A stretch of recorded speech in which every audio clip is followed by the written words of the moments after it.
Hello guys, നമ്മളിന്ന് ഒരു വണ്ടിയുടെ റിവ്യൂ ആണ് ചെയ്യാൻ പോകുന്നത്. അതായത് ഒരു 10-32 വർഷം മുന്നേ മാർക്കറ്റിൽ ഇറങ്ങിയിട്ട് ഒരു കാലത്ത് യുവാക്കളുടെ ഹരമായിരുന്ന ഇന്നും മാർക്കറ്റിൽ അതേ ഡിമാൻഡിൽ കൂടിയിട്ട് വിറ്റുപോയിക്കൊണ്ടിരിക്കുന്ന ഒരു വെഹിക്കിളാണ് ഹീറോ സ്പ്ലെൻഡർ പ്ലസ്. അപ്പോൾ ആ വണ്ടിയുടെ വിശേഷങ്ങളാണ് നമ്മളിന്ന് പറയുന്നത്. ഞാൻ ഈ വണ്ടി ബുക്ക് ചെയ്തത് വടക്കാഞ്ചേരി അകമലയിലുള്ള അശ്വതി മോട്ടേഴ്സ് എന്നാണ്. അപ്പം എനിക്ക് ഡ്യൂട്ടിയൊക്കെ ആയിട്ട് അങ്ങോട്ട് പോയി നോക്കാൻ പറ്റുന്നുണ്ടായിരുന്നില്ല. സോ ഞാൻ അവരെ വിളിച്ച് ഓൺലൈനായിട്ടാണ് എല്ലാ കാര്യങ്ങളും ഡീൽ ചെയ്തത്. വണ്ടി ഡെലിവറിക്ക് വേണ്ടി അങ്ങോട്ട് ചെല്ലാനാണ് പറഞ്ഞത്. ഞാൻ തിങ്കളാഴ്ച ഓർഡർ ചെയ്തിട്ട് സൺഡേ എനിക്ക് വണ്ടി തരാമെന്നാണ് പറഞ്ഞിട്ടുണ്ടായിരുന്നത്, 7 ദിവസം. പക്ഷേ സൺഡേ വണ്ടി കിട്ടിയില്ല.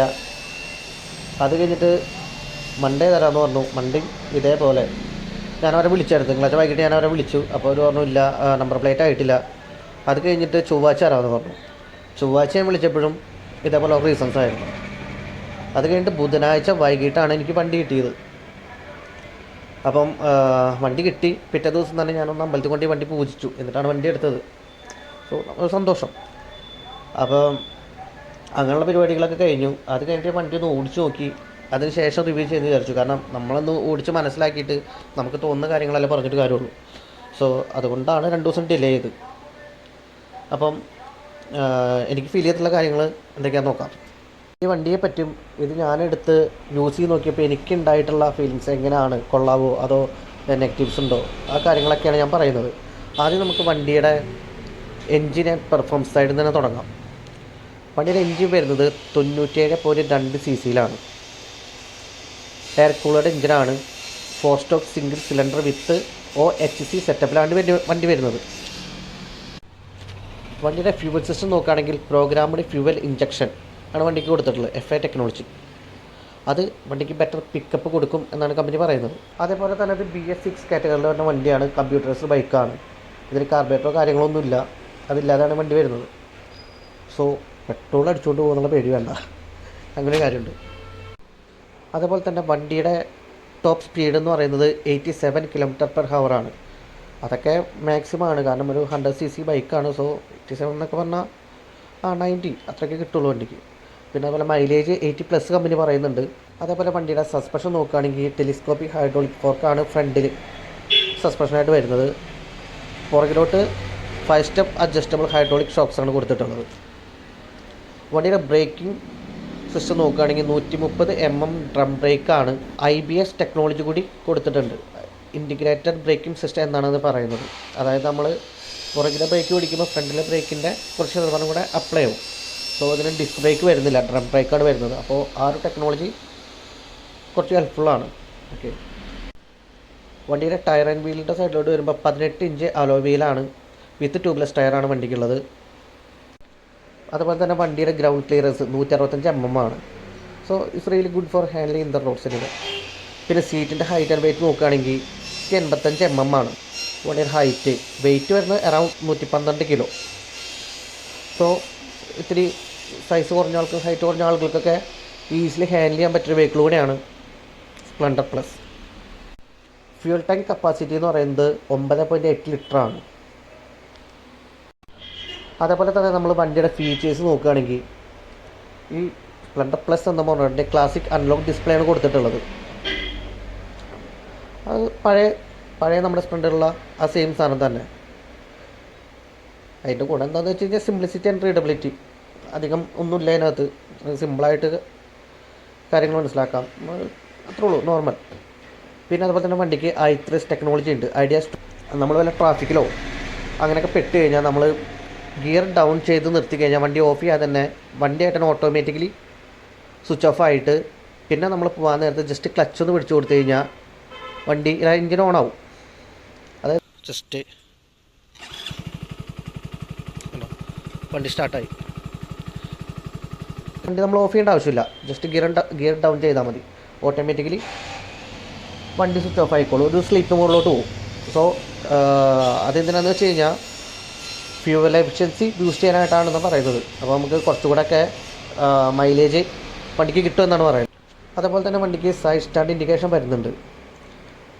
അത് ഈ സ്റ്റാൻഡ് തട്ടാതെ പോകുന്ന കുറേ ടീംസ് ഉണ്ട്, അവർക്ക് ഒരു ഹെൽപ്ഫുള്ളായിട്ടുള്ള കാര്യമാണ്. അപ്പോൾ ഇത്രയൊക്കെയാണ് വണ്ടിയുടെ മെയിൻ കാര്യങ്ങൾ. ഇനി ഇത് ഞാൻ യൂസ് ചെയ്ത് നോക്കിയപ്പോൾ എനിക്ക് കിട്ടിയിട്ടുള്ള ഫീഡ്ബാക്ക് കൂടെ ഞാൻ പറയാം. ഒരു 10-24 കിലോമീറ്റർ വണ്ടി ഓടിയിട്ടുണ്ട്. ഓക്കെ. ഫസ്റ്റ് വണ്ടിയുടെ നെഗറ്റീവായിട്ട് എനിക്ക് തോന്നിയിട്ടുള്ള കാര്യങ്ങൾ പറയാം. അതൊന്ന്, വണ്ടിയുടെ പുറകിലെ സസ്പെൻഷൻ. അതെനിക്ക് അത്ര കൂടെ കംഫർട്ടായിട്ട് ഫീൽ ചെയ്തിട്ടില്ല. കാരണം നമ്മൾ കുടിഞ്ഞ് ചാടുമ്പോൾ നമുക്ക് നല്ലപോലെ അത് ഫീൽ ചെയ്യുന്നുണ്ട്. പക്ഷേ ഫ്രണ്ടിൽ എനിക്ക് അത്രയും തോന്നിയില്ല, പുറകിൽ എനിക്ക് നല്ലപോലെ ഫീൽ ചെയ്തു. അതെനിക്ക് നെഗറ്റീവായിട്ട് തോന്നി. അതേപോലെ വണ്ടിയുടെ ബ്രേക്ക് പിടിക്കുമ്പോൾ, ഫ്രണ്ട് ബ്രേക്ക് പിടിക്കുമ്പോൾ ചാടിയിട്ടാണ് വണ്ടി നിൽക്കുന്നത്. അതെന്താണെന്ന് എനിക്ക് മനസ്സിലായില്ല. അതും എനിക്കത്ര കംഫർട്ടായിട്ട് ഫീൽ ചെയ്തില്ല. അതേപോലെ വണ്ടിയുടെ ലൈറ്റ്, പണ്ടത്തെ അതേ ലൈറ്റാണ് വരുന്നത്, മങ്ങിയിട്ടുള്ള വെളിച്ചമാണ്. പക്ഷേ അത് വെളിച്ചമുണ്ട്. അത് പക്ഷേ അതിൻ്റെ നെഗറ്റീവായിട്ട് എനിക്ക് ഫീൽ ചെയ്തത് അതിൽ നമ്മൾ നൈറ്റിലൊക്കെ ഡ്രൈവ് ചെയ്യുമ്പോൾ വെട്ടം ഒരുപാട് ദൂരത്തേക്ക് പോകുന്നില്ല. ഇപ്പോൾ നമ്മുടെ വണ്ടിയുടെ തൊട്ട് താഴെയാണെങ്കിൽ വെളിച്ചം നിൽക്കുന്നത്, അതങ്ങോട്ട് സ്പ്രെഡ് ആവുന്നില്ല. അങ്ങനെ ചില കാര്യങ്ങളാണ് നെഗറ്റീവായിട്ട് എനിക്ക് ഫീൽ ചെയ്തിട്ടുള്ളൂ. അതല്ലാതെ ഓവറോൾ വണ്ടി നൈസായിട്ടാണ് നോക്കിയത്. അതുപോലെ ഞാൻ വിചാരിച്ചു വണ്ടി എടുത്തപ്പോൾ ഇതിൻ്റെ സീറ്റ് കണ്ടപ്പോൾ വിചാരിച്ചു ഭയങ്കര ഹാർഡായിരിക്കുന്നു. പക്ഷേ നമ്മൾ ഡ്രൈവ് ചെയ്യുമ്പോൾ അത്ര ഹാർഡായിട്ട് ഫീൽ ചെയ്യുന്നില്ല. അത്യാവശ്യം കംഫർട്ടാണ്. ഒരു ചാർജിങ് പോർട്ട് കൊടുത്തിട്ടുണ്ട് സൈഡിലായിട്ട്. അത് കുറച്ച് ഉള്ളിലോട്ടായിട്ടാണ്. അപ്പം മഴ പെയ്താലും വലിയ കുഴപ്പമുണ്ടാവില്ല എന്ന് വിചാരിക്കുന്നു. അത്യാവശ്യം ബലത്തിലാണ് അതിൻ്റെ ഇത് കൊടുത്തിട്ടുള്ളത്. രസമുണ്ട് കാണാനായിട്ട്. ഇതിൽ എനിക്ക് ഏറ്റവും ഇഷ്ടപ്പെട്ട കാര്യം വണ്ടിയുടെ ആ ഒരു ഡ്രൈവിംഗ് കംഫർട്ടാണ്. കാരണം നമ്മൾ സ്പ്ലെൻഡർ എന്നൊക്കെ പറയുമ്പോൾ നമ്മുടെ മൈൻഡിൽ ഒരു സാധനം ഉണ്ടാവുള്ളൂ. കാരണം നമുക്ക് കുറേ വർഷങ്ങളായിട്ട് നമ്മൾ കണ്ടുകൊണ്ടിരിക്കുന്നൊരു മോഡൽ വണ്ടിയാണിത്. പക്ഷേ അത് 2025 വന്നിട്ട് നമ്മൾ ഈ വണ്ടി ഓടിക്കുമ്പോൾ നമുക്ക് കിട്ടുന്നൊരു കംഫർട്ട് എന്ന് പറയുന്നത് വളരെ ബെറ്ററായിട്ടുള്ളൊരു ഇതാണ്. കാരണം വണ്ടി അത്ര സ്മൂത്തായിട്ടാണ് ഫീൽ ചെയ്യുന്നത്. നമ്മളൊരു 40-50 പോവുകയാണെങ്കിൽ വണ്ടി നമുക്ക് അത്ര സ്മൂത്താണ്. വണ്ടി പോകുന്നത് തന്നെ നമ്മൾ അറിയുന്നില്ല. അത്രയും കംഫർട്ടായിട്ടാണ് വണ്ടി പോകുന്നത്. അതേപോലെ തന്നെ വണ്ടി സ്റ്റാർട്ട് ചെയ്യുമ്പോഴുള്ള സൗണ്ട് ഭയങ്കര രസമാണ് കേൾക്കാനായിട്ട്. ഭയങ്കര സ്മൂത്താണ്. അതുപോലെ തന്നെ എയർ കൂൾഡ് എഞ്ചിനായതുകൊണ്ട് തന്നെ നമുക്ക് ഓടിച്ചു കഴിഞ്ഞാലും വലിയ ചൂടോ കാര്യങ്ങളൊന്നും കാലിനങ്ങോട്ട് വരുന്നില്ല. വണ്ടി ഓടിക്കാനും ഇരിക്കാനും എല്ലാറ്റിനും നല്ല കംഫർട്ടായിട്ടുള്ളൊരു വെഹിക്കിളാണ്. അതേപോലെ തന്നെ നമുക്ക് കൊണ്ടു നടക്കാനും ഈസിയായിട്ട് ഹാൻഡിൽ ചെയ്യാൻ പറ്റുന്നൊരു വണ്ടിയാണ് സ്പ്ലെൻഡർ. പിന്നെ സ്പ്ലെൻഡറിനെ പറ്റി നമ്മൾ കൂടുതൽ എടുത്ത് പറയേണ്ട കാര്യമൊന്നുമില്ല. കാരണം 10-32 വർഷമായിട്ട് മാർക്കറ്റിലുള്ളൊരു സാധനമാണിത്. ഇന്നും ഇത്ര അധികം വിറ്റ് പോകുന്നുണ്ട്. ഇത്രയും ഡിമാൻഡ് വണ്ടിക്ക് ഉണ്ടെങ്കിൽ വണ്ടിയുടെ റേഞ്ച് എന്താണെന്ന് നമുക്ക് ചോദിച്ചാൽ മനസ്സിലാവുന്നുള്ളൂ. കിങ് തന്നെയാണ് ആ ഒരു 100cc കാറ്റഗറി വണ്ടികളിലെ കിങ് എന്ന് തന്നെ പറയാൻ പറ്റിയൊരു മുതലാണ് ഇരിക്കുന്നത്. സോ എനിക്ക് ഓവറോൾ വണ്ടി ഭയങ്കര ഇഷ്ടമായി. ഞാൻ റീസെൻ്റായിട്ട് ഓടിച്ചിരുന്ന വണ്ടികളൊക്കെ 5 ഗിയറുള്ള വണ്ടികളാണ്. ഇതിന് 4 ഉള്ളൂ. അപ്പോൾ പൾസർ, FC, ബുള്ളറ്റ് അങ്ങനെയുള്ള സാധനങ്ങളൊക്കെയാണ് നമ്മുടെ കയ്യിൽ ഉണ്ടായിരുന്നത്. അപ്പോൾ അതൊക്കെ റൈഡ് ചെയ്യുമ്പോൾ നമ്മൾ ഫസ്റ്റ് ഗിയർ ഇട്ട് എടുക്കുമ്പോൾ തന്നെ അതിനൊരു പവറുണ്ട് പോകുന്നതിന്. പക്ഷേ ഇത് 4 ഗിയറുള്ള വണ്ടി ആയതുകൊണ്ടും 100cc വണ്ടി ആയതുകൊണ്ടും നമുക്ക് ആ ഒരു പവർ വണ്ടിക്ക് കിട്ടില്ല. കാരണം നമ്മൾ ഒരിക്കലും പവർ ഉദ്ദേശിച്ചെടുക്കാൻ പറ്റിയൊരു മോഡലല്ല. നമുക്ക് നോർമലായി കൊണ്ടു നടക്കാനും മൈലേജ്, ഒരു ഫാമിലി യൂസ്, സിറ്റി ഡ്രൈവ് ഇതൊക്കെ വിചാരിച്ചെടുക്കാൻ പറ്റിയ വണ്ടിയാണ്.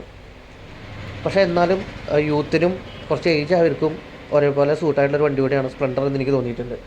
പിന്നെ വണ്ടിയുടെ ഡിമാൻഡിനെ പറ്റി പറയേണ്ട കാര്യമില്ലല്ലോ. പഴയ മോഡൽ വണ്ടികളൊന്നും കൊടുക്കുന്നില്ല. റീടെസ്റ്റ് ചെയ്ത് വീണ്ടും കൊണ്ടു നടക്കുന്ന ആളുകൾ.